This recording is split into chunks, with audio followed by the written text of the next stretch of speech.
President Trump gave a speech on live television on Tuesday, January 8th, in the context of a government shutdown over funding for the border wall he promised to build. My fellow Americans, tonight I am speaking to you because there is a growing humanitarian and security crisis at our southern border. The Real News spoke to migrants from the Central American Caravan about the speech. My response is to ask him to open his heart, because what he is doing is very ugly. We just came here to work. My response to Trump is to ask him to give us a chance.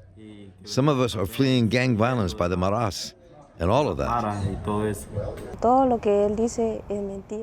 Everything he says is a lie. We come here to get a better future, to help our families. We don't go there to hurt anybody. We travel to improve our life and our families, not to ruin anyone's life or do bad things. We go there to work. Es para trabajar. Me siento molesto porque no es verdad lo que él dice. I'm bothered by it because it's not true what he said. It's totally false what he says. We are not criminals. We are not a danger. Para ellos. What we want is to advance in life. We are fighters, and we want to take care of our families. Mi familia. This is Juan Doe, a fictitious name for an anonymous father from Honduras. He hasn't seen his daughter in 5 months and is visibly distraught. Me siento angustiado, desesperado. I feel anguished, desperate. There are days, every day I wake up feeling like going back to my country. Mañanas con ganas de devolverme a mi país. Because the desperation of not being with my daughter drives me crazy. Me vuelve loco, pero she gives me the strength to stay here and try to make it. para seguir acá y salir adelante. Le está echando la culpa a los emigrantes. Sí. He is trying to throw blame on immigrants about things that immigrants don't do. Maybe it has happened occasionally, but we shouldn't make everyone pay on account of one person.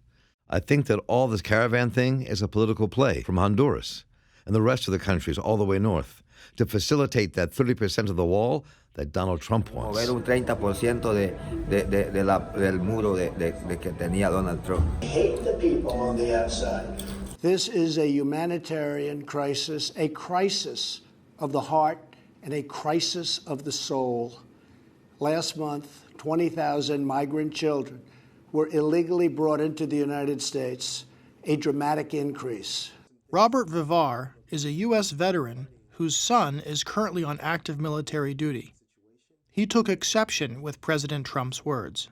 Well, what he was saying does not go very well with me because what he's talking about, instead of making America safer, he's making America more dangerous, because all he's doing is trying to stir up more hate, more fear in the public, invalidating that fear, that racism, for more violent acts to go out and be created against people that are not white. I will use that the thing he used all the time, fake news. That's what he did right now. He always been talking about fake news. Why he don't talk about the 3 girls that he raped? But yeah, he talking about that 3 girls got raped by Spanish people. He got proof of that. He done. How about if he talking about that 3 kids that just died like 3 years ago on the ice bag they call over here? How about that? How about if he talking about that? He's just not gonna do it. Our southern border is a pipeline for vast quantities of illegal drugs, including meth, heroin, cocaine, and fentanyl. He talks about drug trafficking. Drug trafficking, come on, let's be a little bit on the intelligence side. Is somebody that is going to traffic drugs going to load up a ton of drugs on their back and try to climb a wall or swim through the ocean? No.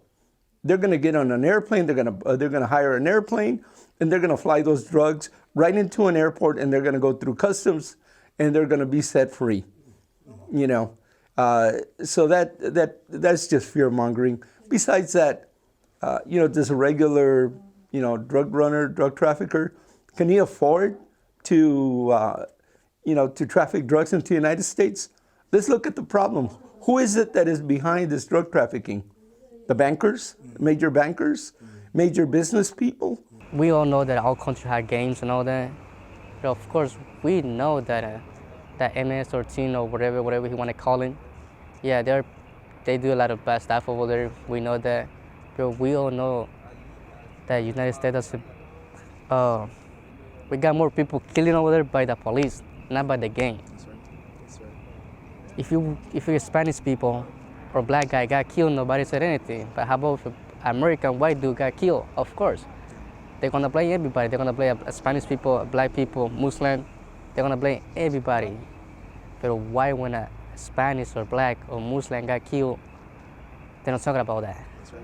That's right. Why when an American dude kill a lot of people, like the thing that happened on the Boston, or the thing that happened on the discotheque, this old man American dude kill all these bunch of people. Why they not talking about that? That's right. What they say? Oh, he got problem. He got a fucking mental problem. Yeah. That's an excuse. It is often the innocent who pay the price. As a father, as a grandfather, there's a lot of children that are being affected. And every child that I see my grandkids, I see my son, I see my daughter. Them fleeing violence, fleeing persecution, extreme poverty is something that, as a human being has got to hit home, hit your heart. Undocumented, yeah, absolutely. There's bad apples in there too. And those bad apples, we don't want them either. We don't like them either. And they should be persecuted to the full extent of the law. Just like anybody that commits those atrocious crimes, they should be persecuted. They should be prosecuted to the full extent. Is that everybody? Absolutely not.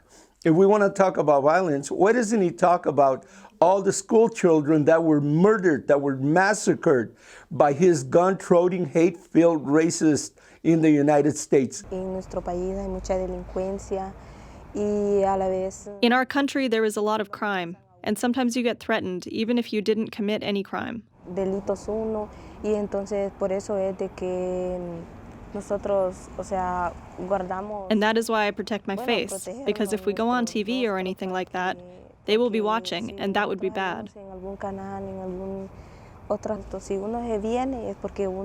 If you come here, it's because you have troubles back home due to the gangs, and if they see me, you know.